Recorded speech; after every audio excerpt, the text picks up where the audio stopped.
Hi guys, andito nga pala tayo ngayon sa Motowise, San Andres, Manila.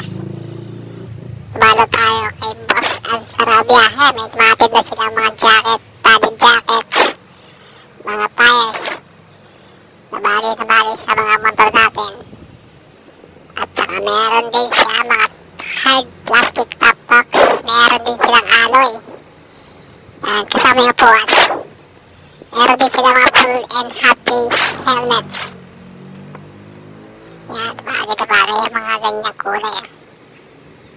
Yan, meron din sila mga gloves, hipad, socks, oils, tsaka mga pandinis ng helmets, car cleaners, tsaka mga busina. Ito nga pala si Gray Falcon. Binabalatan na ni Kuya. Shoutout naman dyan, Kuya. Yan, niluluwagan niya para may muntik na maipit.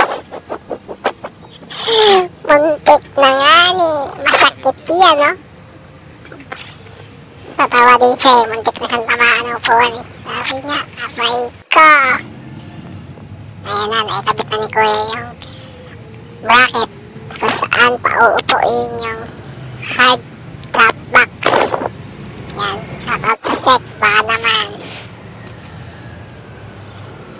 Ayan, pinaporma na ni Kuya yung mga lock nuts.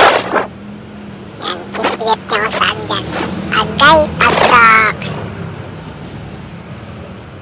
Ayan, nalagay na ni Kuya sa mga butas. Nilalapat niya na yung mag-uupuan ng hard plastic top box. Ayan na. Isalpak na ni Kuya. Ipitan na niya. Alright. Shoutout kay Kuyang Mantikan na ipit yung kamay.